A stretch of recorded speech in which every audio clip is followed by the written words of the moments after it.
There we go. We are live. How you doing, Carlo? Pretty good, thank you. How about Yeah, yourself, Mickey? I am recovering. I went out. We were at a bonfire night, weren't we? We had a big bonfire on last Wednesday, and we got very drunk. Um, but it was Who's nice to this see we? people. I mean, I got drunk. Really drunk. Really drunk. But I did Oh, the manage stories to. I could tell. I know, right? The Well, not good news, of embarrassing. course. Look at this bad boy. Woo! Hey, finally The got most important my part. T-shirt that you have kept for Jesus Christ knows A how long. very long time. um, but yeah, so I finally got my NRG shirt, which is lovely. And it is, I see Brett Lamfer in chat. I see there's your ghost boy that you won a tournament with. Anyway, yes, no, we're doing all right, doing all right. So news. Start off with any news, and it's been quite a quiet week, hasn't it? Really. Um, we I have guess. seen Yeah. the big one, right? The big things that we have seen is we've seen the CMON announcements for the Sentinels and the Champions of the Stag. Um, they've officially put things out, announcing when they're going to be coming out. Um, which I'm going to remain positive here. Cool. They put out the announcements before the release date. That is a big step. That is actually That is a big step forward. that is Yeah, actually that improvement. is. Um, Yeah, which is great. exactly. Actually, You're right. You're right. it is Give good. give give props where it's due. They have successfully pre-announced a release before its release date. That Yep. is It's, good. it is. It is a Good. good thing. To me, it shows that it does show that they are listening. It shows that they are like, oh wait, maybe we should Yeah. advertise this stuff, which is great. Sure. Yeah. And we've seen the Brathian Sentinels and we've seen the Champions of Stag now. The Sentinels Yeah. obviously available in the starter box. The Champions of Stag have been available like TTS, and all the information's out there for ages. But yeah, it's good. It's good news. Afternoon, Rossi as well. Evening, Rossi. Right. Yeah, it's definitely good news. I think Yeah. it would be big. It would be big. People would care were it not for the fact that people already have them in their houses, in their homes, Yeah. on their desks. Yeah. People have already painted them. People have already done reveal videos of them, unboxings, all that kind of stuff. That's what makes the news not really news. Exactly. But it's better. You're right. I didn't really think about it that way. It is an improvement over things in the past. So let's champion it for what it is, which is they announce something before the date that it actually comes out. Yeah, and let's face it, like at this point, we can't comment and we can't blame people for having stuff early in hand. Like that's not really CMON's like realm. In the end Who of the knows day, whose problem that is? Exactly. Let's blame Asmodee. Everybody likes to blame Asmodee. Well, yeah. Which reminds me, we're gonna briefly talk about that other random piece of news that the French, was it the French A Song of Ice and Fire Facebook page had? Oh right, yeah, of course, Yeah. I assumed it's French. Yeah. What? I can't Red even remember cloaks. now. Lannister red Gold cloaks. cloaks. Red cloaks. Red cloaks. Red cloaks, not gold cloaks. Yeah. Red cloaks. And Mormon she bears, I think they call them. Yeah, there we go. Yeah. I couldn't remember particularly. Yeah. So it's interesting. You know what I mean? Like, yeah, that's news. Yes. And come 3 months time, 6 months time, whenever they come out, we'll be talking about the fact that red cloaks and she bears aren't news because everybody's known. So it's these leaks. It's these leaks that make the news not news anymore. Yeah. So the real news is that something else has been leaked again. Yeah. Whatever.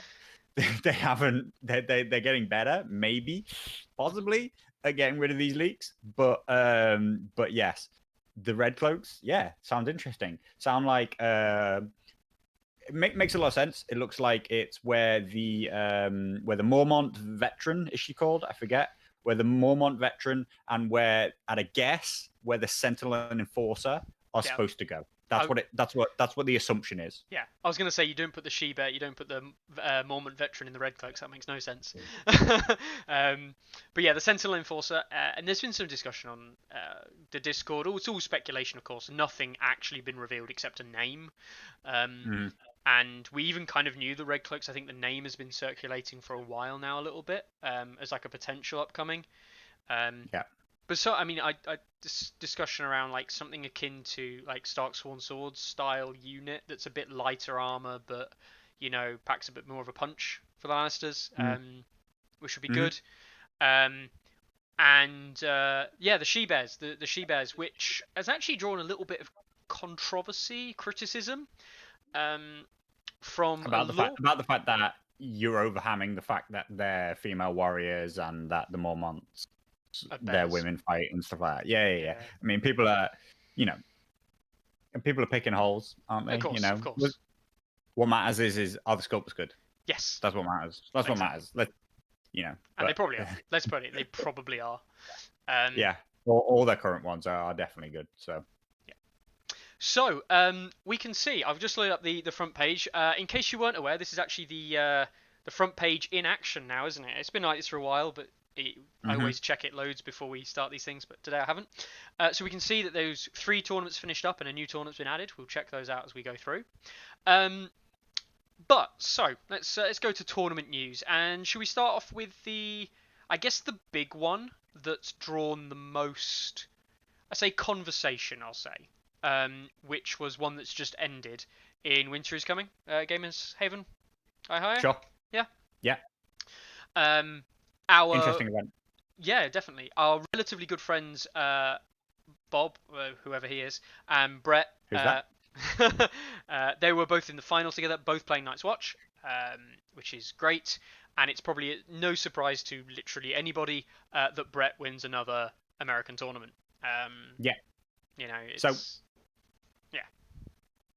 Here's what the discussion already is, and I already sort of want to get out ahead of it. I know it's not massively being discussed or whatever, because people are starting to come to terms with the fact that Brett wins another tournament.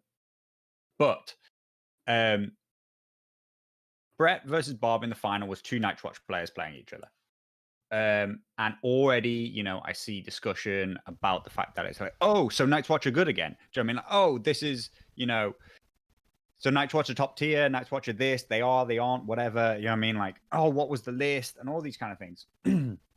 So, firstly, if we head over to stats, sorry, excuse me. If we head over to stats, it's important to see that Bob and Brett did well, but stats for the actual event. Oh, right. Yeah. But overall, Starks had a higher win rate. So once again, we see individuals proving that factions can be powerful, proving that they are very, very skilled players, but that overall, Night's Watch were the 3rd highest win rate of the tournament and barely break 50%. Whereas the Starks continue to win like 60, 70% of their games. They continue to be the best faction. They didn't win the event, but they win more games than anybody else. Also, people might think, well, why, Night's Watch are good now because they've won an event. But what's really important here, I think, is to say that as far as the Song of Ice and Fire stats is concerned, now I think there were quite a few good players there at this event. Lots of good players who have been playing a lot of TTS and have generally got very high level play. But as far as the Song of Ice and Fire stats is concerned, this tournament went exactly as it would have predicted, which is that Brett won. Not that Night's Watch won. It doesn't predict Night's Watch wins. Whatever question you ask it, it probably answers Brett wins. I'll tell you exactly what I mean by that. Brett is roughly 150 ranking points higher rated than anybody else in that tournament. Overall, when you look at the factional rankings, that means that the site predicts that Brett will win that event as long as he enters with anybody other than Targaryens. And I think, you know what? I think Brett would probably agree. He might struggle with neutrals. Yeah, probably. Point is the site is pretty adamant that he could enter with Starks, Lannisters, Night's Watch, Free Folk, or Baratheons, and that his individual skill as a player, more than his opponents, is more important than the difference in those factions. Yeah. So it's always a problem that people keep applying, like, oh, well, this means that balance is fine, or this means that balance is not what you think it is. when an individual outperforms the norm. Yeah. But what we can see from the ranking system is that Brett is significantly better than these other players. I believe there are actually plenty of other good players at that event who could have done fine, but they're actually playing Night's Watch as well, or like off meta Starks. If you were to just go purely from the rankings, now I know that's not, that isn't strictly speaking the best way to do it, but if you just go from the rankings, Dakota is the second best player in the tournament, at number 31 in the worldwide rankings, and he came and he's about 150 lower rated than Brett is. So that means that Brett can play a faction which is like 100 points lower rated than Dakota, and it still thinks that Brett's more likely to win. So I just, I wanted to kind of get that out there, like that when a good player plays a faction which isn't considered top tier, it doesn't make the faction top tier. When we find out about game balance, when we understand stuff about game balance, is when two top tier players play each other. When two people who are equally skilled start to play each other, that's when we understand the most about how good the factions are. But in these events where individual skill is still massively important, that there is a range of skills involved, anybody can win. Yeah.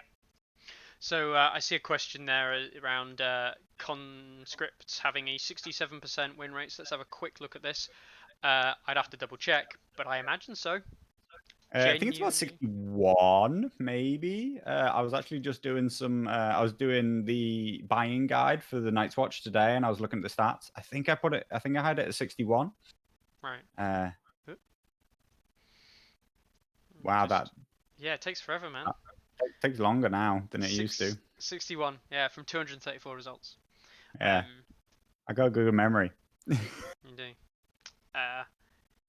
The highest win rate unit, I mean, other than Watch Marshal, who's got a few results and looks ridiculously strong so far, the Cutthroats have almost nothing. The highest win rate is actually the Scorpion. But the Conscripts are far behind. Yeah, it's probably it's got enough results to say that that's kind of realistic, but they're still with the Scorpion itself is still just within region of like there are a few players who make up a large amount of that data, so there is still individual skill involved in that.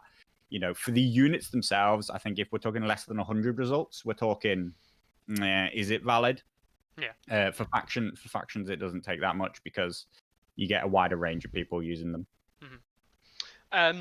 Yeah, I think Charles points out a very good thing there as well, that people often credit the faction for the win and forget about the player, and I think that is relevant. There is a reason,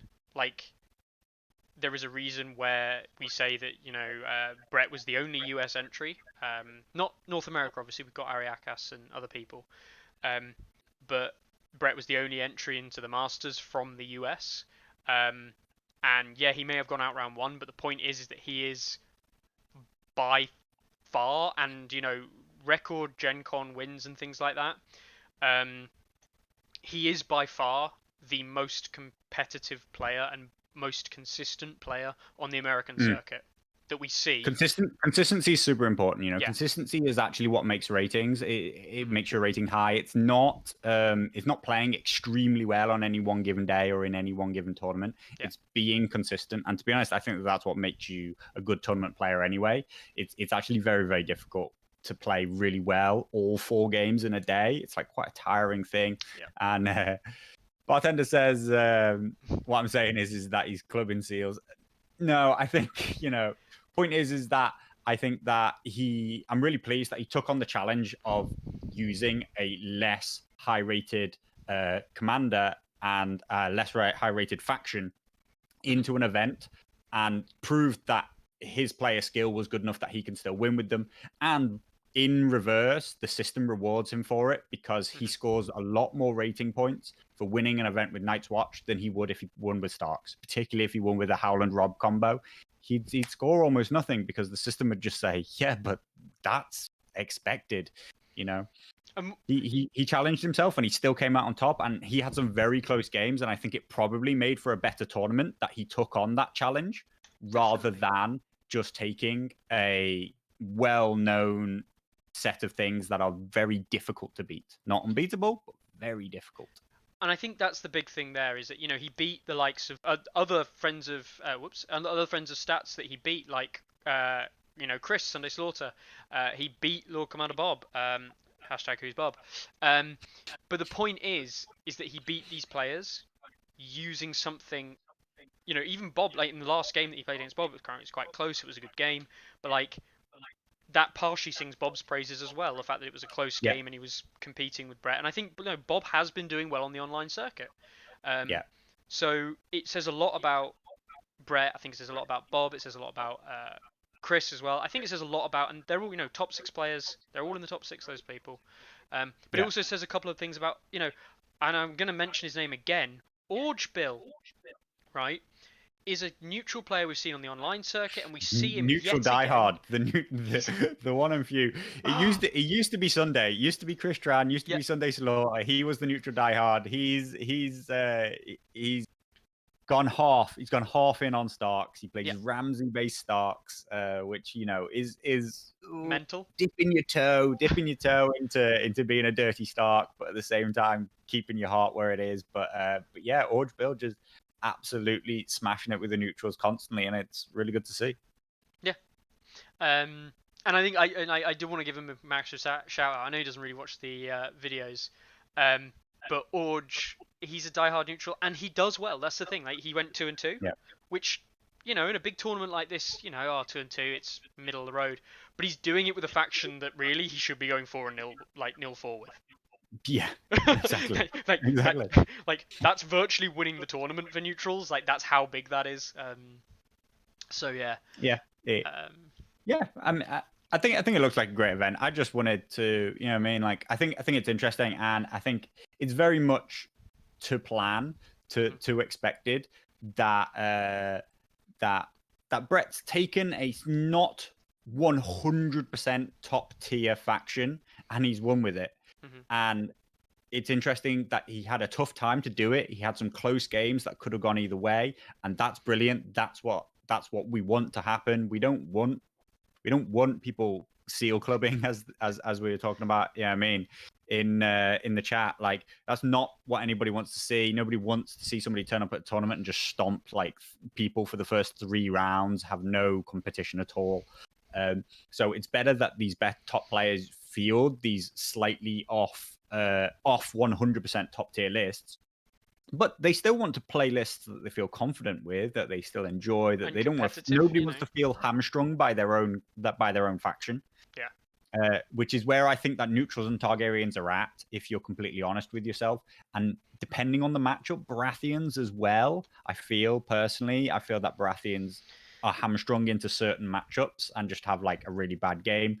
But that the other 4, they can all compete up until the point where it gets really, really close and both players are playing really, really well.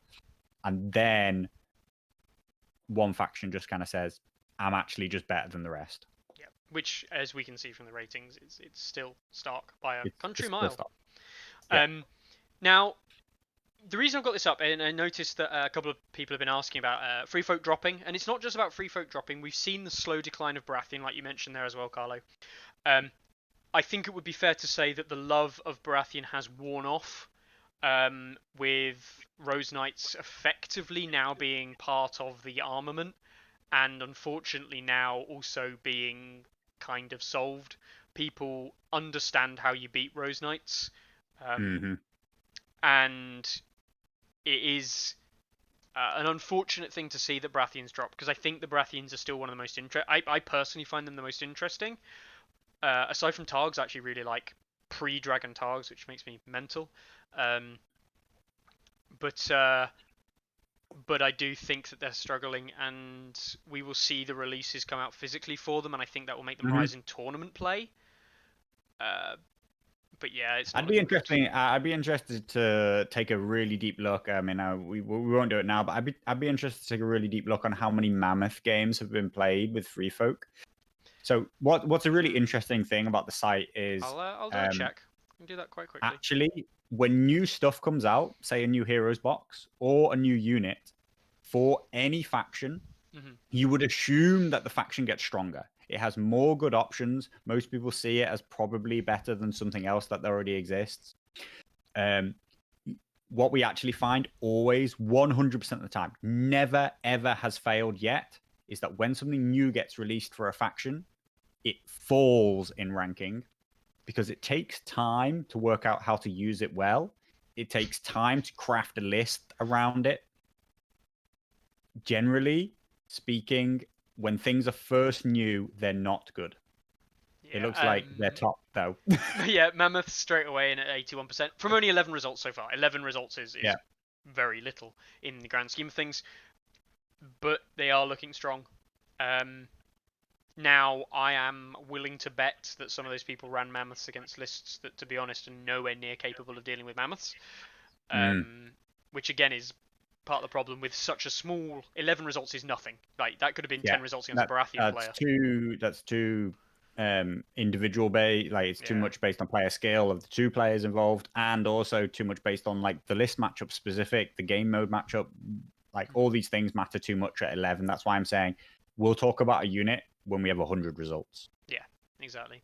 But it is interesting to see it up there at the moment. But Free Folk have dropped. Free Folk have dropped. They have dropped. I think I don't have an answer. I have. I have got an answer, and I think it's because of the slow return to physical gaming. A lot of these results will now be the TSL's now ended. We're seeing more physical events like Gamers Haven, and like let's just have a quick look at Gamers Haven. Your first Free Folk player is down in 13th with a 2-2 record. Now, there's only 2 Free Folk players. One person lost all of his games. The thing is, like those might be, they might not be very good players. They might not have many games to their name. But even if you don't have many games to your name, only winning out of 8 possible games, you're only winning 2 with Steer, Harmer, Steer, Tormund. These are all Tormund, maybe the only odd one there. They're all considered decent commanders. So straight away, the site's like, well, hang on, these players, even if they are new players or bad players, they're still taking something that they should be doing okay with, and aren't. Yeah, very true. Very true. So you see a drop there, and we also saw another thing that we were talking about individually, weren't we, Carlo, earlier? We saw somewhat renowned Free Folk player Psychopath lose his first round to Francesco in the Canadian tournament, the East Coast Canadian, yeah, and like it doesn't matter how good, like it doesn't really matter how good Francesco is that much, so much as Psychopath was in the top 20, I think. Yeah, I mean, he was in and around. He could have, if he'd got a couple of wins to his name, he could have been in the Masters event, But and now he's sub 16k, and Francesco's not a bad player. Francesco's a perfectly fine player, but that's a relatively big win for Francesco, and that again it drops Free Folk scores down massively because in theory Psychopath should have been, at least taking a win there, probably even a crushing if you crunch the numbers. I think you're right.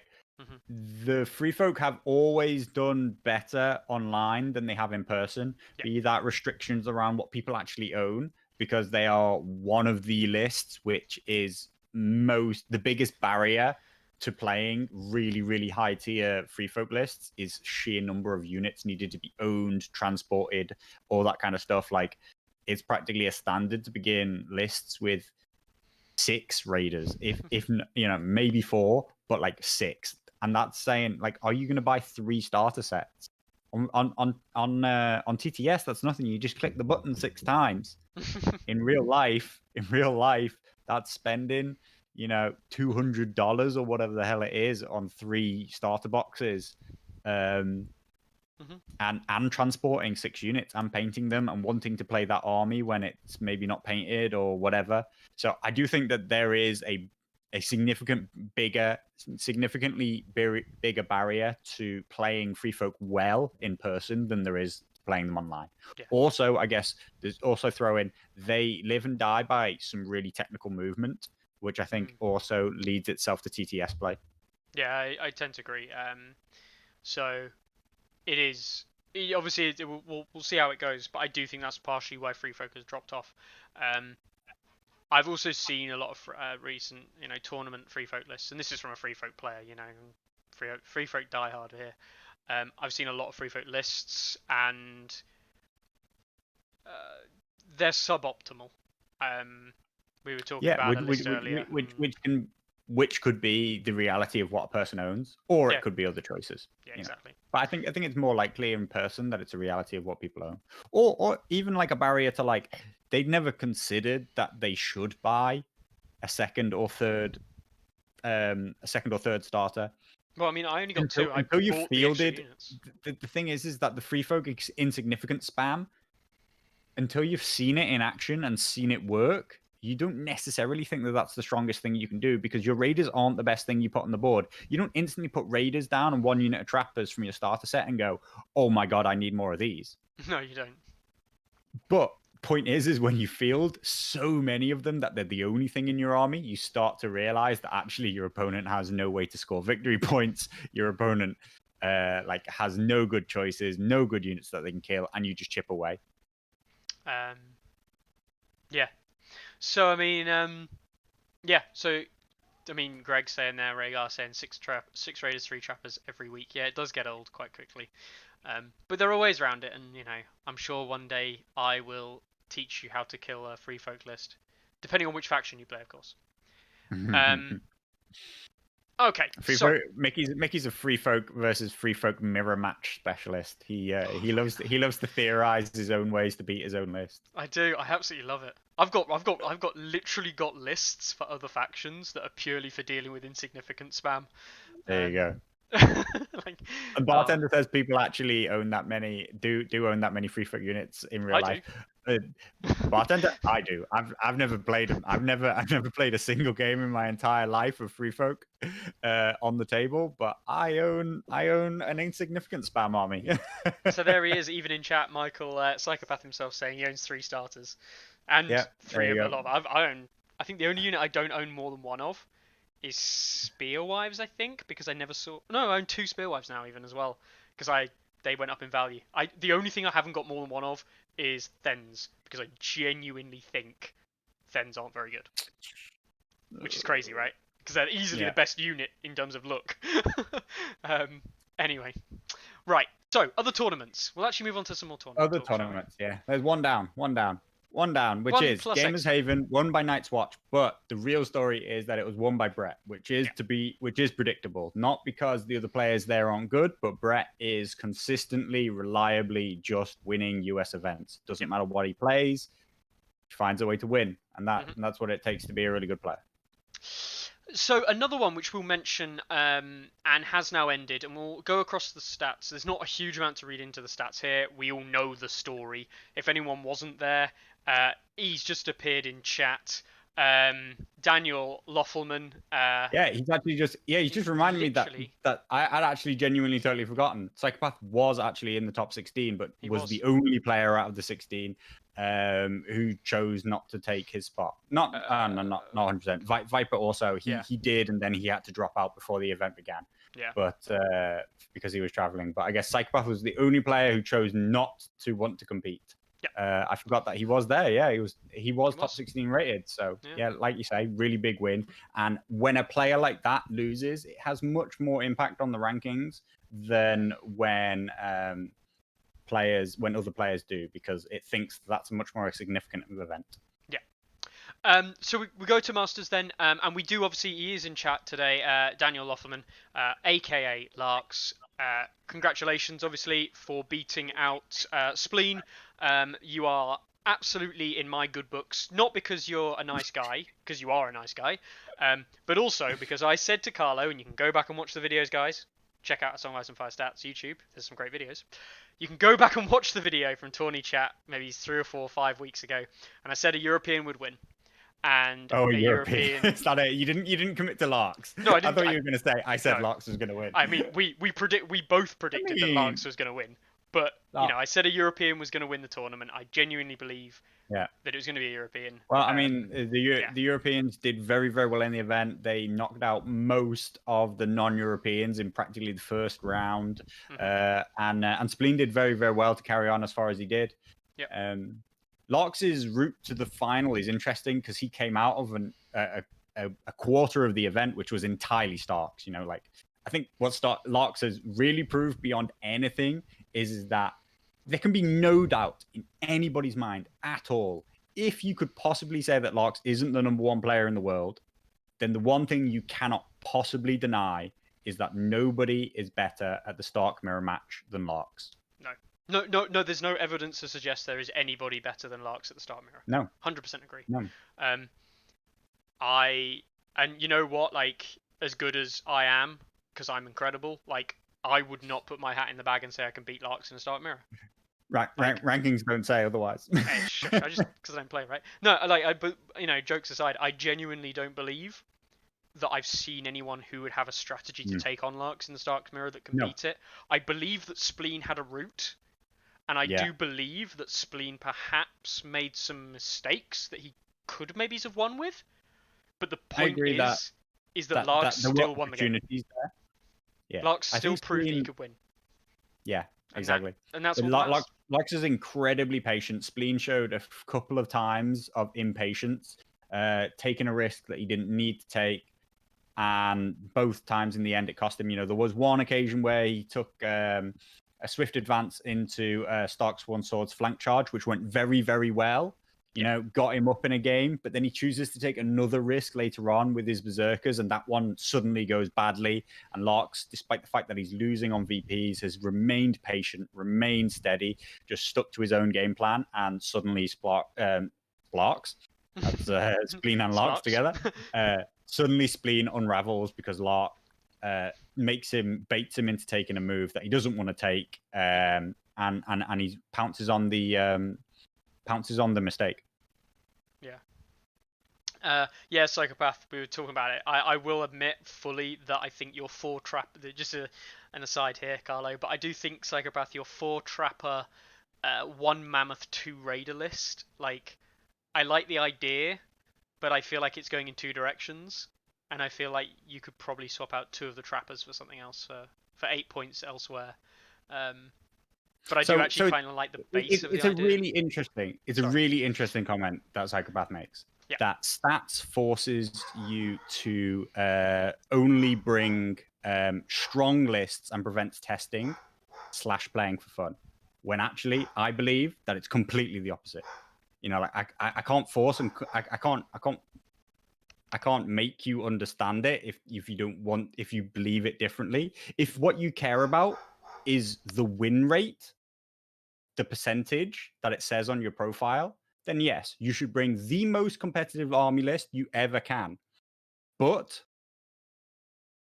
actually, if you use ELO rating systems, then the only thing the system does is it says stop bringing the same competitive list every time because it's costing you ELO ratings to do so. Yeah. Brett won significantly more points for winning with Night's Watch than if he had brought a Howland Rob combination. Would he have been more likely to win? Yes. But he won significantly more for doing it with a commander that isn't usually done like that. Yeah. You know, a commander that isn't usually winning tournaments. So all I can say is that's not true. Try to play off meta. Stop thinking that's what the stats site does. Try and find just the thing, not the top thing, and not the thing below it. Try and find that third cusp thing that's still competitive, but makes the game harder for you, because that's the way you'll benefit the most from both learning and gaining rankings. Yeah, exactly. It's not like, I will freely admit that if your objective is to win tournaments, then play Starks. Like, play Starks, play the good factions, and by all means, if you want to win tournaments, do that. But if you want to challenge yourself, if you're a good player, play things that suck. You know, I was talking to you about it earlier this week, wasn't I, Carlo? Trying to make neutral lists, and me and Carlo were talking about things, trying to talk about competitive neutrals. And Don't the make thing neutral is, lists. yeah, You don't It's, make. Yeah, no, you no, don't no, make no, that's a step too competitive. far. That's a step too Neutrals far. can't win. Yeah. But like that's the point, is that you aim low and then work your way up until you feel like you've got a pair of lists. You know what, I'm gonna have a shot with these, but I'm still looking at bad factions or bad commanders to do it. Exactly. And You know. I mean, maybe we'll talk about it in a bit or whatever. But I've realized that people are so obsessed with winning the tournament as opposed to those other things. That's why I introduced the ELO handicap system, which is still in testing. But the point is that you will no longer win the event for coming in and going 3-0 with Howland, because it'll just say, yeah, so we know that happens. Yeah. But so that's a different Is this just an anti-Larks thing? Have we basically just been like, Larks wins too much? Yes, I've built the entire system so that Larks, having only just won his first ever tournament, though significantly the hardest tournament that's ever been run. Yeah. According to stats. Well, yeah, according to stats, but it's 100 and some higher rated than any event that's ever been run. 150. Like it takes all of the tournament winners effectively. It takes all of the best players on TTS from everywhere and puts them together in an event. Mm-hmm. You have the winners of every other major tournament that's ever been on, and yeah, like this may be the first time Larks has won, but he's always been at the top of events, and this time he just proved that when it comes down to the crunch, he's just more consistent than most other players. So, that's Masters, and we talked a lot about Masters, a lot of other related events. Is there anything else we wanted to stop by? A lot of these we kind of talked about, haven't we? And they're all past and gone. Oh, we were going to mention Van Van's event. Yeah. Speaking of neutrals, Van really took on the challenge. He was literally challenged. He was asked by another player, I believe, to play neutrals. He didn't quite win the event. He actually lost his first game, not his last game. He lost his first game against to a mountain that rides Lannister list, which specifically that's an uphill struggle. It was a mountain that rides Lannister list who took his Lannister lists, like took Van Van's Lannister lists or something, and like modified them slightly. But Van Van basically trained him. And so always a tough one. Yeah, very hard. As Brett experienced with Open City in the Masters. But yeah, so Van Van didn't win the event with neutrals. Nearly did it. Only 8-man tournament. But again, we see another Stark player. Stark takes the win. Not particularly. Not super metalists. Yeah, not exactly what you would expect, but just showing that Stark tactics deck, all these things like unit efficiency, they're all there for the Starks. Interesting event, small thing. Great to see people playing in person. Note about the two. I mean, also these Stark lists are both 2 NCUs. Like, yes. Again, the meta. We talk about the meta. The meta is 3 NCUs. Like that is just it is statistically more likely you'll win with 3 NCUs. Mm-hmm. But just because something's statistically more likely does not mean it is fact, and that's the difference. Like this is something we get challenged a lot on, and we have to talk with a lot of players, certainly very vocal players in the scene a lot. And they say, oh yeah, but you can work with two NCUs, you can win. It's like, yeah, we know you can win. It's just usually it makes it harder. Yeah. And the one faction that can do it consistently, Starks. So I mean, this is not a surprise to us whatsoever. Yeah. All right, we'll move on from that one anyway. That was another in-person event though, which is great. Good stuff. Yeah. What else did the Battle of Crossers Keep happen? That was ages ago, though, wasn't it? That's about it for the weekend. I think that's about it for the week of what actually took place. There's quite a lot of different events that are currently running with or just started. They're all in different places of kind of participation so far. Some TTS, some real in person. There's quite a lot of people have taken up this league structure, one game per week, both in TTS and in real. Partly, I guess, because people can't, through different lockdowns, different rules across all over the world, people can't have everybody in one room at the same time for a whole day or whatever. So there's lots of events that are spanning a long period of time. That seems to be the new norm. Maybe people have always done that, but it seems to be the norm on the site at the moment. Which is fine. I think it's a good way of getting around the situation. So couple ones here. There's a Polish league, which is the Crownlands League, which I believe is not just these players. There are more people. This is due to start up or has started, and they have got more players. But yeah, it's getting there. But there is something happening in Poland. Mhm. There's that one. The Slovenian Masters, we talked about it last week and how it like just sprung out of nowhere. And there are 9 players, and they are playing games. Yeah. There are games being played, and people Quite are a lot of winning. new names. Some of them are recognized from the Discord, but Yeah. not all of them at all. And so No. really good to see that. So we'll see how that goes. There are dragons, of course, in this event, so we'll see how they play that one out. Mm, yeah. The bigger event, though, that we mentioned, Bob Bernard, legendary Targ player from France. The French started off their TTS Masters. There's only one game been played so far, and it's a bit of a special one, I think, for you, Carlo. Is it now? It is. It's two NCU Starks. That's why. This is a long two discussion. NCU Starks, and they lost. Yeah. Proof. There you go. F3 NCUs is the meta. No. There's a little bit of an in-joke here. A little bit of a side thing from the Northern Realms Discord here. But Exodius was talking about how Starks aren't very strong. Yeah. And then proceeded to play his first game as Starks since a Night's Watch player and lost. And it was like, oh, well, there you go. Starks aren't strong. It's like, well, are you sure it's not just you? You're sure you're just not worse than your opponent? You're trying to get me in trouble again. No, I'm not trying to get you in trouble again. I already get myself in enough trouble. So you can shut up. Right. No, it was interesting because he came. He did have.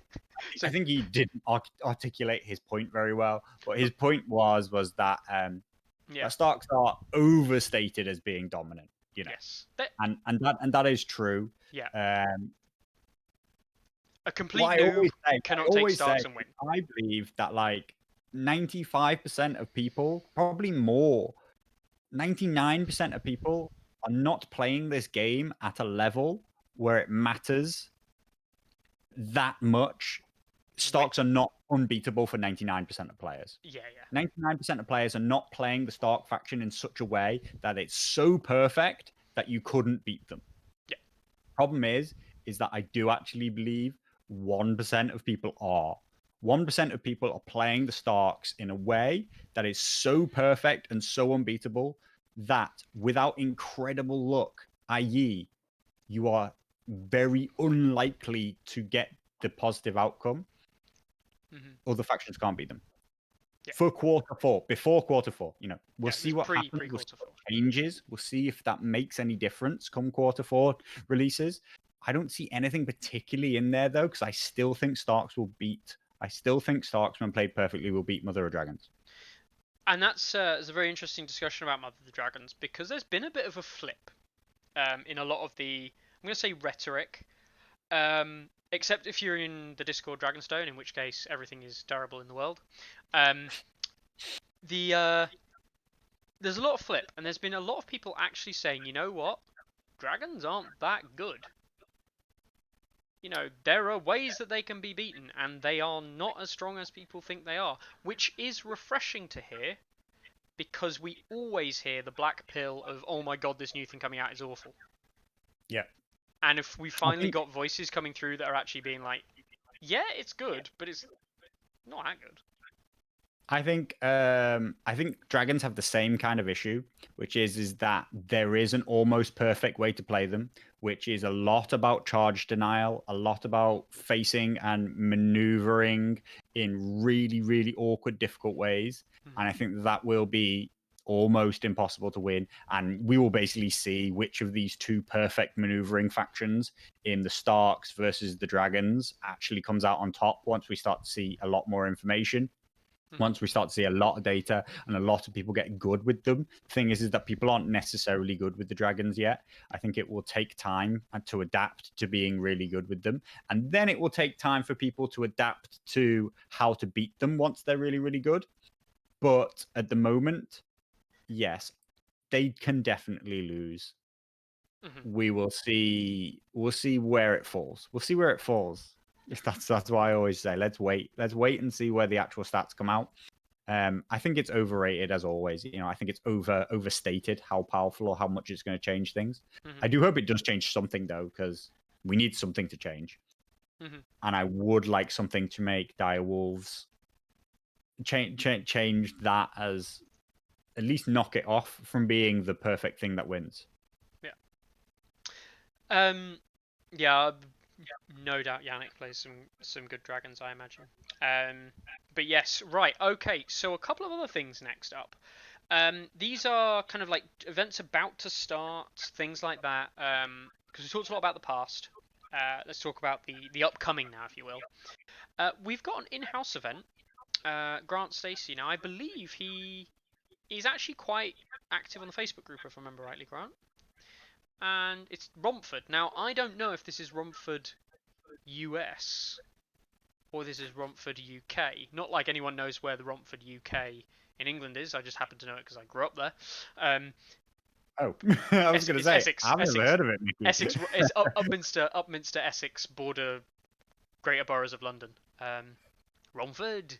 Anyway, I'm guessing Brilliant. it's US because Thanks, Matt. Romford's a tiny place in the grand scheme of things.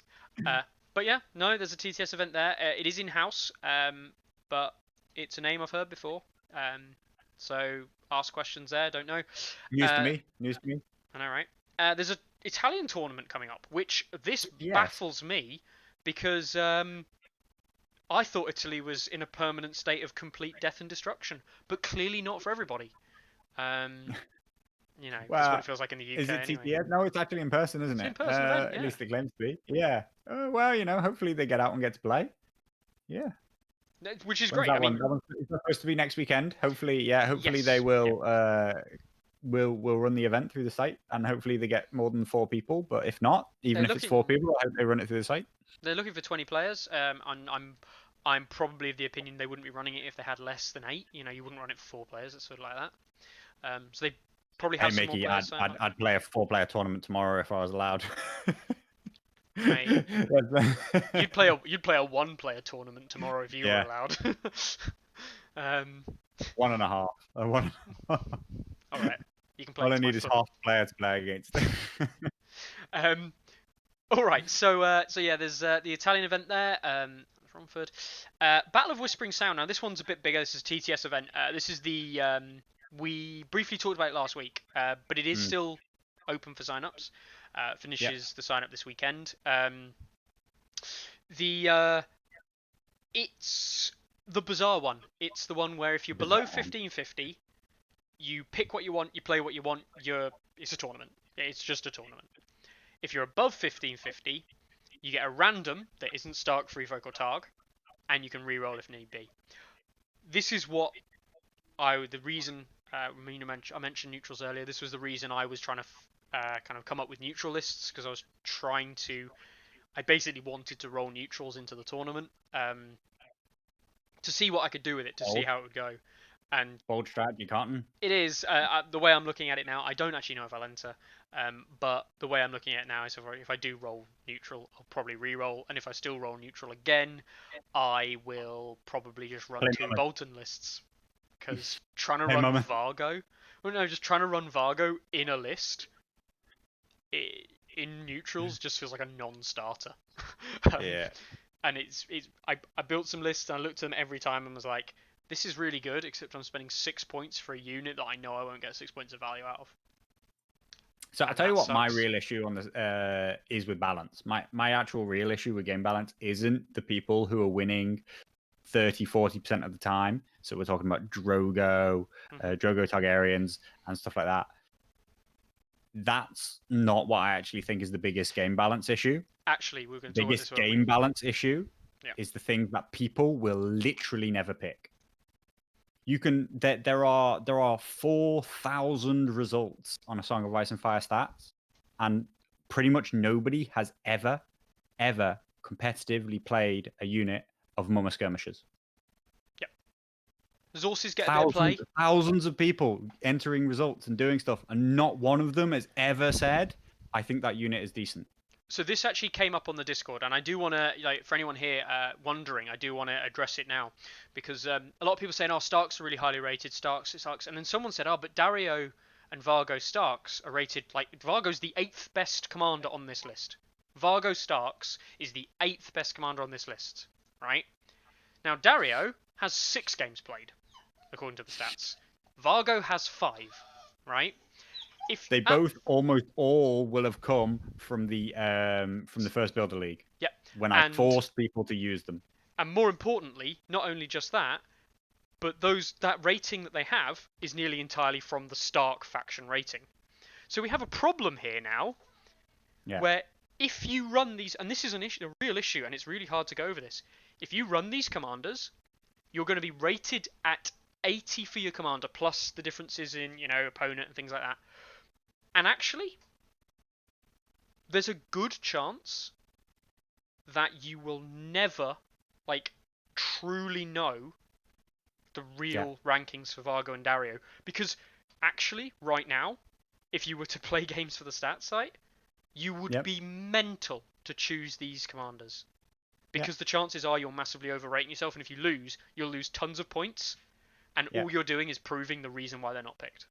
You're not supposed to tell them that, Mickey. You're supposed to tell them... I know, right?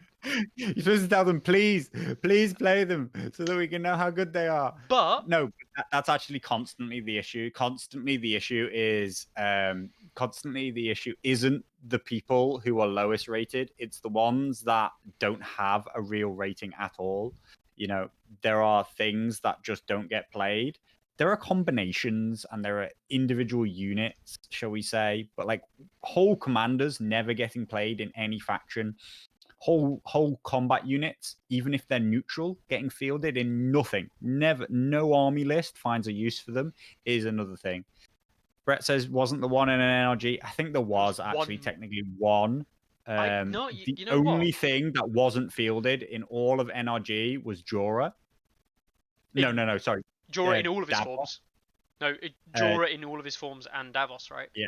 Yeah. Oh no, and then actually somebody joined late as a replacement and fielded Jorah. Yeah, and did all right. It was Tars. So Davos was the only thing that wasn't fielded, but it was one single player who fielded Mama Skirmishes, and I don't believe they ever played the list, or they only played the list once. So it has one entry and thousands of results, and it was a loss. I'm pretty sure that they're practically a 0% win rate. You'd have to go in and check every single army list. There will be some. Yeah. But the point is, I am slightly overstating it that nobody's ever used them. But it's worse. It's worse. The worst part about balance isn't the units that aren't winning very often. The worst part about balance is the things that just aren't getting fielded at all. Yeah. And that is, and I'm not going to sit here and say that I've been trying ridiculously hard. So you can't even see them there. They're 14 results of Bloody Mama Skirmishes in neutrals. And that's in neutrals. They don't have many other things to pick. I imagine the only other person you'd see them largely in is Lannisters, because people like them with the Tywin kind of thing, combo, kinda. Vargo and Tywin are almost two sides of the same coin. Yeah, I'll look at this to see how what data we're on. But this is the point. I really hope the developers are lurking, and I really hope they're listening. But there's going to be bad units in the game.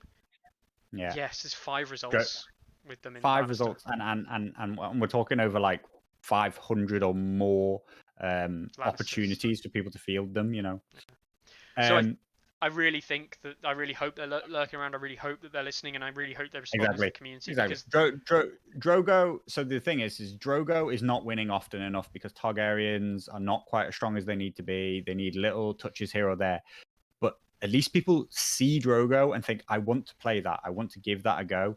Nobody is looking at Vargo and saying, I want to play that. Nobody is looking at Mama Skirmishes and saying, I want to use them, even though the models are great. Same with Zorse Riders. Nobody's looking at them thinking, oh, they're really cool. I'll put them on the table anyway. At least not in any events that we're measuring. And we're talking about TTS and tabletop. Nobody's turning up to these tabletop tournaments with them either. So Weasel, Charles saying he uses the models all the time as D&D figures, which is absolutely fine. And that's a big shame because, there is a place for Zorse. Zorse get picked. I don't think Zorse are good. but they're in that happy medium where they're not good, but at least they get played. They found a little bit. They found a little bit of use in Baratheons, particularly before Champions of the Stag came along, because you had no in-faction cavalry, so people were sort of like giving them a go. Most people just, it's their second rank profile. That 7-3 is just painful, and people are like, oh, that's a step too far for the fact that this unit isn't that good. But the skirmishers are just skirmishers. The skirmishers are 6 points, and they're worse than cutthroats. Worse. And I don't mean per point value. I mean they're worse than a unit that costs 1 point less than them. Yeah, yeah, and that's obviously an issue, and it's a real shame. We won't settle on that for too long, but I do think that, if anything, I don't want them to make skirmishers necessarily better. I just want to make them playable. Playable. Because playable is where we want everything to be. Playable.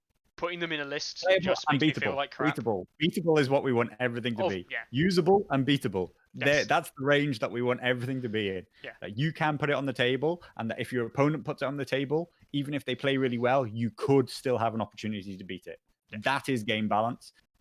There are a very couple of things that are literally unbeatable if your opponent plays really, really, really, really well. And I do have to point out, I do mean really, really, really well.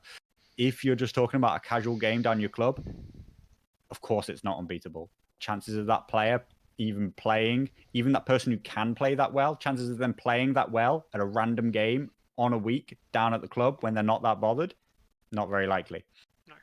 We would like everything to be beatable. I actually care more that everything else is usable. You want to be able to put things on the table so that your models aren't wasted and your faction doesn't feel bad, and you don't feel bad about the game after having purchased things. And that's actually the big thing that I was going to say. What it makes you want to do is, even if you're not going to use something, it puts value in buying it. And that is actually what you want. Simon wants. It's nothing to do with me. It's nothing to do with you.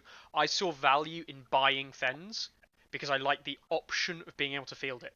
Do I field it? No. Do I think it's good? Not really. Do I think it has a place in many of my competitors' list? No.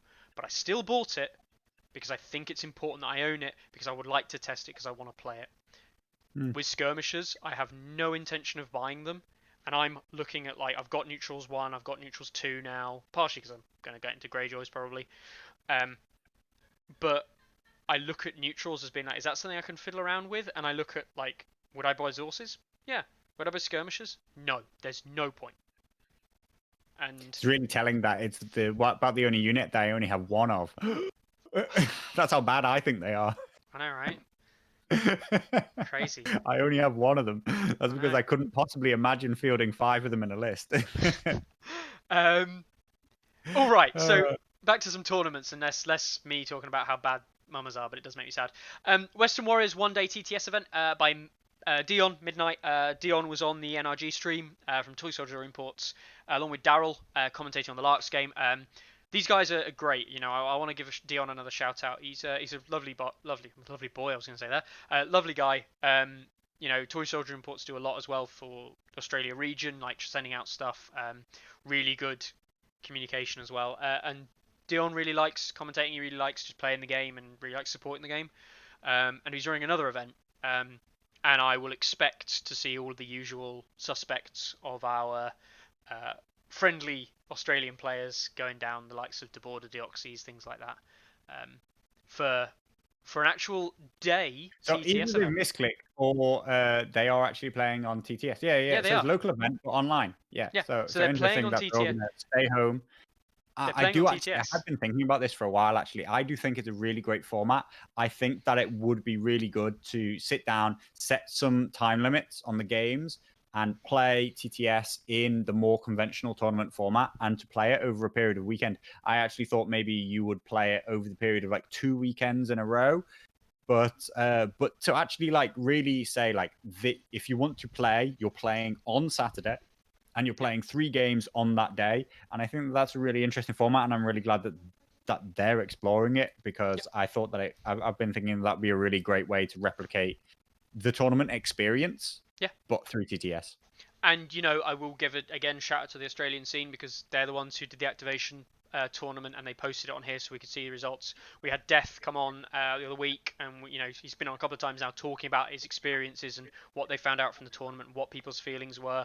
I cannot shout out enough the Australian scene, because what they're seeing is they're not necessarily seeing problems, but they're seeing something that they don't want to have to experience a lot, and they're trying to come up with solutions, and they're experimenting, and that's what they are. They're experiments.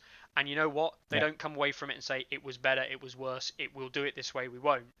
They're coming away saying, it worked, it didn't work, this is what we feel.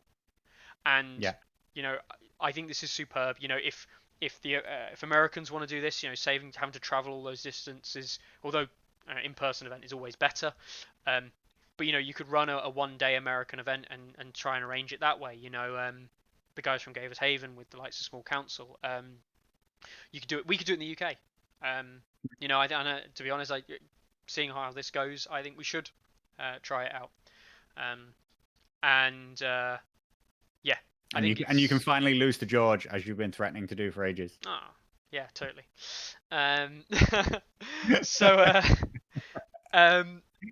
Anyway, I thought I'd give that one a shout out from, again, friends over at Toy Soldier Imports, Dion. Definitely check out their website, by the way, guys. Their thing. They do ship worldwide, and they're pretty good with shipping in terms of like arranging it and things like that. So, what was the other one? Oh, this one. This is the Wolves Howling event. We obviously mentioned it last week. Furyoku's second one for the Wolves Howling series, if you will. It's getting there. 22 players, and Theo's on the waiting list down there. 23 players signed up so far. Some absolute craziness with ORJ Bill, as mentioned earlier. Rossi, who was in here earlier. I wonder if he could possibly be playing neutrals. You know what? Good thing that's hidden. Good thing that's hidden, considering he's almost definitely playing neutrals and doesn't really have any choice about what commanders or lists. You could probably just go and look at the last event that he entered, and you know exactly what lists he's playing. Man, he's playing Varga with bloody mamas. No, I won't make that joke again. But even all of these names, most of them ones, Decay, Ardeep Math, Griffin. He's been trying to get things more with the Mythico guys. Deoxys. I was literally about to ask, who's that humble onion smuggler? And then I forgot that I signed up to this event. I should probably look at what commanders I have. That's you. Francesco, was around here earlier. Noun, I have no idea who Noun is, but I like the name Noun. I think that's a great username. Memes ahead. Ashigaru, he's coming up as well. Mahoney's Claw. Mahoney's Claw, God. Mahoney's Claw and Claw. Winter's coming. Rukaya, the guy from Team Malta, not heard of him. Rorge. Orge Bill, Jesus. Lots of big players. Rossi, Seismaj, Death, Bolton, Tony Stark, Illegal, Silent Death, and Arian. All names I've heard of, mostly. And all names I want to see, compete in another tournament. And yeah, it's another charity event. The best thing about this charity event so far is being run by Furyoku. And he hasn't entered it. Yeah, he probably will. I hope he doesn't. Maybe he will. He probably will. I hope he doesn't, just to see if anyone else can get the prize. Yeah. But yeah, so sign up to that. There's still loads of places left open. It is free entry and everything like that. And there's actually quite a lot of money up to grabs. So go out there, support the charity. No, Brett, you sign up today if you want. You've still got till the 23rd of November. It's the end of the month. Yeah. So... Am I too late for when you talked about winter is coming? No. Yes, actually, Bob. We didn't talk about anything related to you. Don't worry. Yeah, we said you were bad. Don't worry. Yeah. There was actually a bit of discussion going on, which I don't want to completely ignore. I was watching it with interest, but we were kind of talking about something else, which is that Bartender was saying that the designers have to balance the game for casual, intermediate, and competitive players, and that there needs to be all these levels. And while I sort of agree, and obviously I have my bias, which is that I'm a competitive player, I believe that everybody should have an easy entry into the game. I believe, and it could be wrong, but I believe that if you balance for competitive players, you automatically make the game accessible for casual players. That's my belief, because competitive players will always find ways to break the game, whereas casual players will not. So if the competitive players, you're always fixing the things that they break, then you constantly make the game better for everyone, in my opinion. and that actually there's no need to concern yourself with the thoughts of casual players and what they think balance is. What you should concern yourself with there is model quality, distribution, thematic, making things fun and interesting. But balance is only a concern for competitive players. And if you listen to the competitive players and what they say balance is, that will automatically trickle down to the non-competitive players, because they will just have this range of options which are all balanced against each other, and they don't even need to. Competitive players will always, in my opinion, find the least balanced things, and that is constantly a battle. Like, players are very, very good at breaking games. If you put anything more than chess perfect symmetry on a board, then competitive players will find the things that aren't perfectly balanced. But if you constantly cater to them, you automatically cater to everybody else, is my belief. My belief. I'm not saying it's factually correct, but I believe that if you cater to them, you cater to everybody. And that if you ignore them and say, oh, we cater to the casual players, then you kill competitive play. And by killing competitive play, you stop casual play growth, because competitive players drive the growth of every game. Yeah. And I agree with what Bartender says. You need to have obvious combos for casual players. I agree. And, and there are casual combos out there. And I think that one of the most casual combo that me and Carlo spoke about, and for a long time, we said this is a massively casual combo. We do not think it is very good. Rose Knights, Renly Charismatic Heir. Yeah. It's an easy combo. It works. It's okay. It's brilliant. But it's not going to take you to the top ends. But from a casual player's perspective, you can play that and feel competitive, and that's good. I think the Renly Charismatic Heir Rose Knight synergy is really good to have in the game. But understanding that that's not the most strongest thing is fine as well. Funnily enough, I mean, my belief is in current competitive play, every attachment in the game is a casual combo. Attachments themselves, combos in this game, full stop, are casual in this game. It's about continuous pressure, continuous value, and keywords and other things like that are too easy to shut off, and therefore combos don't exist. Not for competitive players. What exists is activation advantage, control, and your raw base power, deck. raw efficiency. Your base deck as well, which is the combos actually stem from. Deck, which is the most difficult thing to. Even Senor. Yes, even Senor. That list, that list won for exactly the same reason that Brett won Gen Con, which is that I was higher rated than every player that I played against. Not because my list is better than my opponent's lists. Yes, Carlo, we know you're good. Right, shut up.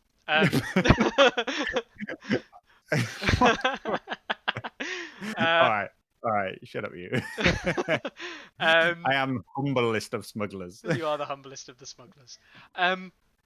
So yeah, I mean, that is where we're at. That is, like, I guess, the last tournament we've got to talk about. There is another tournament led, a physical one in France by Bob as well. I wanted to shout out to. Obviously, it probably won't affect anyone here.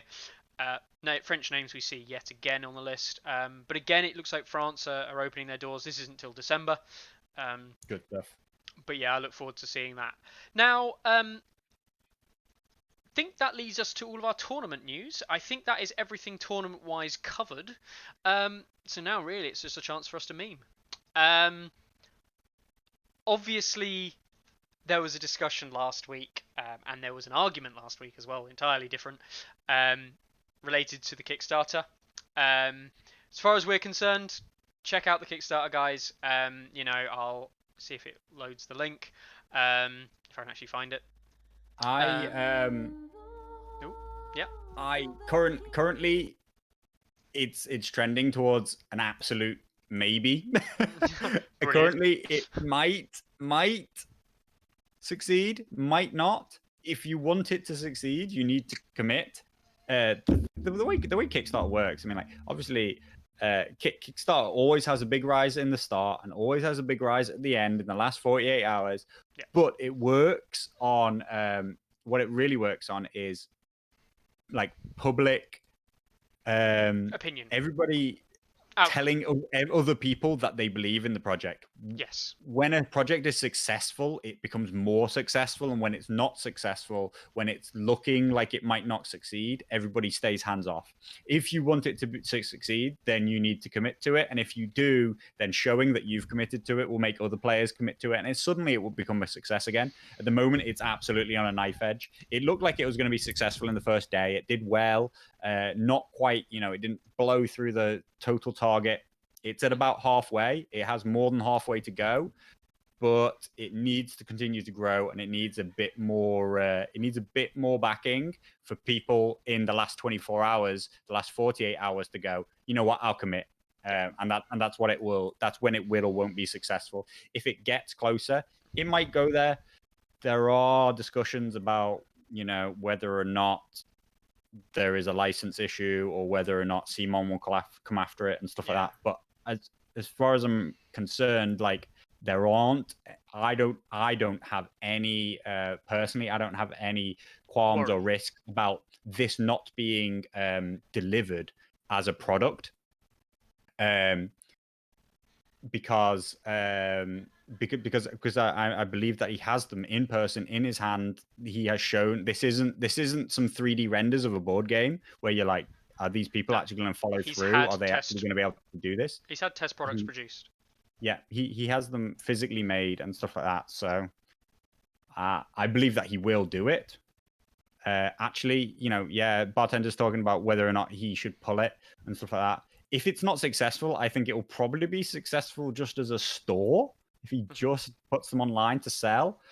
But you're not going to get like massive sales through doing that because people don't buy stuff until they have to buy it. Yeah, and that's what Kickstarter's about.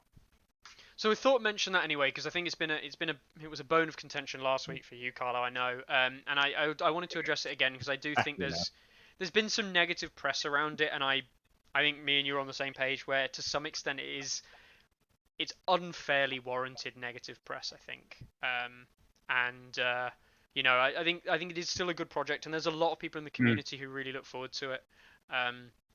So I do believe that people say, "Oh God, there's these problems with its licensing and stuff like that," but nobody's saying that about tons of other things that do identical stuff. So I think that people's actual concerns are that it might actually be successful and actually make some real amount of money.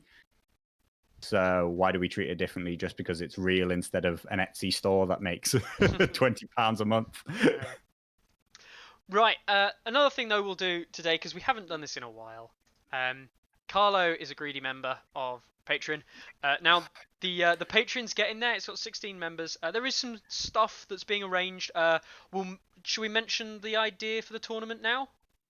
Why not? Yeah, sure. So Patreon members are, and this isn't necessarily going to be exclusive to Patreon members, but Patreon members are going to be starting up a tournament soon, and there's quite a few discussions, isn't there, going on with the guys there. Discussing... Just make it absolutely clear. This tournament is exclusive. It's exclusive, right? It is exclusive. Yeah, I wasn't sure. Me and the Patreons will be testing the new ELO handicapping system, making sure that it all works out how we think it will. I actually, I launched the Patreon. It was supposed to go in conjunction with the World Cup, but the World Cup got delayed because nobody seems to want to play the World Cup as much as I thought they would. So that's been delayed till January. The Patreon's there for everybody who likes the site, likes the stuff that me and Mickey make, the videos, all that kind of stuff, because the site actually is not free at all for me to produce.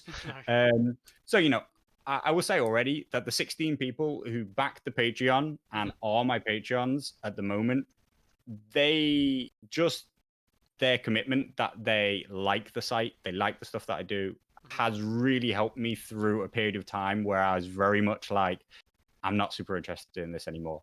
I'm bored. I don't want to make any more new things for the site. I don't want to make any more content. So if you want to just show that you like what I do, what we do, what Mickey does, then, then it's not necessarily an amount of money which will change anybody's lives. But that you put your support in a real way shows that actually it's something that I should keep putting effort into. I mean, I would say. there are obviously things that we'll work on. There are still content to be made. You know, there's lots of things going on, but I think I think everyone will agree the site is to a point now where everything else now is just a quality of improvement, life, and extra cool things. Yeah, and I mean, And yeah, actually, a couple of people, bartender, have asked that. I will be looking at that. You know, I to begin with, I very much I wanted to be able to offer something to people who gave to the site. I don't want it to just be like, oh, just give because, you know what I mean, because you like me. I wanted it to be like, commit to what the site is doing, commit to the site's future, commit to like the events that we'll be running.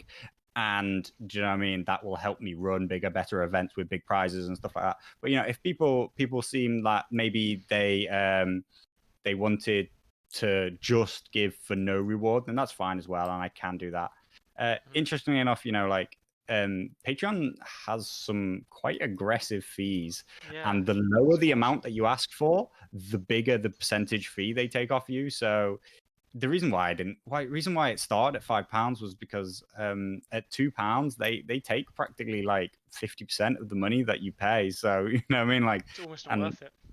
Exactly, it's not worth it for anybody in some ways. I could consider it, but you know, I do think it's definitely worth. And I'm not. We're not telling you. Obviously, we're not telling you. You know, get on the Patreon, do it. You know, because it's completely optional, of course. But it's just to let you know, guys, that you know. It's been a year of your work now, Carlo. It's pretty much been live for a year now. Yeah. And it's just there to help us keep running it, keep developing it. Otherwise, let's face it, Carlo's not going to do it anymore. Carlo's going to go get a real job. Because he needs to get one at some point. It's getting dangerously close. I've got an interview. Oh, God. You got an interview? Yes. Yeah. Jesus Christ. I know. Embarrassing. Pray for Carlo. Might actually go and take some real work for once. But yeah, it's an option. You don't have to, guys. And definitely, you know, we'll keep you updated with it. And you know, the main point, the main thing is I had thought at times, you know, like to make the site not be a financial burden is the way I would describe it because of the fees and stuff like that. There is this thought, why don't I charge people to be members? But that is absolutely something I don't ever want to do. You know, I don't want to force you to pay. And so that's why like this discussion isn't like, oh, please pay. You know, if you like it and you can, then that's great. Do so. That would be brilliant. It'd help everybody else. I don't want it to ever be even you have to pay to run a tournament. I don't want you to have to pay to be a member. I don't want you to have to pay to be any one particular thing. I don't want to paywall any one thing off, partly because what makes a Song of Ice and Fire stats good is if we have everybody on. If it only is a few people using it, then it's less good for the few people who use it. The more people who sign up, the more people who submit data, the more results we have, the better a tool it is. So I don't want to paywall anybody away from the site ever. I don't want them to have any reason to not sign up other than the fact that the sign up process is already appalling. So yeah, you know, a little shout out there to help Carlo, because you know there are, as you say, there are costs to running the site, and that's fine and all. But obviously it's also... But yeah, if you want to come join this tournament, test out some things. Basically, what you get at the moment for being a Patreon is you get direct access to the kind of things that I'm going to work on next, helping me test out things, being in the loop of the things that I'm working on. Actually suggesting your own things as well. You know, that doesn't mean we won't be taking other suggestions. I know Francesco said way earlier, we need something for 2 versus 3 NCUs, and it is something you're working on, isn't it, I believe, Carlo? To bring up, like trying to working on is on this list of things that are written on my wall right about here in the picture. Oh, actually, just cut off. Just cut off. They're all written on the wall. Yeah. I'll get up and do that one. There are things coming up. Let's see. Yeah, there you go. Look, you can just see the images there. All whiteboards worth of things that need to be built. But it's, you know, it's like all these things, you know, if the more people who want it, the faster it get worked on. And that goes true for content as well. You know, I said before we'd be working on content. If anyone's got any content they want to see, and I've got some ideas of things I'm going to be working on in the long run, let us know, and we can always only so many hours in the day, aren't there, Mickey? So what I always thought was cool. We're just rambling now, but whatever. We are.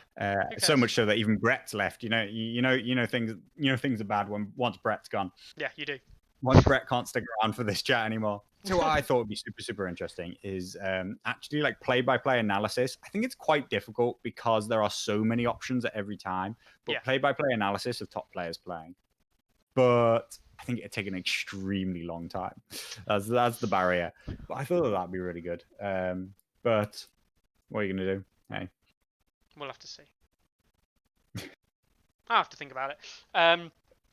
So yes, stick around. Next week we'll be back. Obviously the links and everything will be shared later on, closer to the time, guys. And between now and then, Carlo, is anything happening? Oh, I've got to give him a shout out, guys, because I've got to give him a shout out. Give 3 Sales some of your free vote lists, because I will be critiquing them. I will be tearing them apart. And no, Grisalug, your free vote lists that don't have raiders or trappers in, they're all crap. Go away. No, yeah, I like that, Gris. Play-by-play analysis of extremely mediocre. Play-by-play of extremely mediocre players playing. Yeah, to be honest, it's actually probably easier. It's easier to analyze like mistakes of people, or think or state what you would do differently. What's happening between now and next week? Well, there will be a stats chat. I think I've already decided. It might be one that actually has more of a general appeal, less ranty. We'll try not to rant this week, but it'll probably end up being one anyway. I'm gonna one that I've been thinking about doing for a while, and nothing's particularly come up as like things that I have to talk about this week. Haven't had any arguments yet this week that I have to talk about. It's only Monday. I know, it is only Monday. I've got to make it through to Wednesday, which is when I generally do stats chat before doing any of that stuff, before making the video. This week, I'm going to tell you how to be a better player. Simple as. Play Stark. Anyway. Yep. No. I've been thinking about it for ages. How do you actually be better? And yeah, I'm going to tell you. There you go. Watch out for it. Yeah, I think that's going to be good. I will watch that and critique everything you say, of course, Carlo. But yeah, no, we will be back next Monday, and check out all the other content. Check out, as I said, 3 Sales videos coming up. And yes, Francesco, I am indeed. Yeah, I think between now and then, keep using the site. Look at the Patreon if you're interested, of course. And we'll catch you next week. Yeah. Thanks, guys. See you later.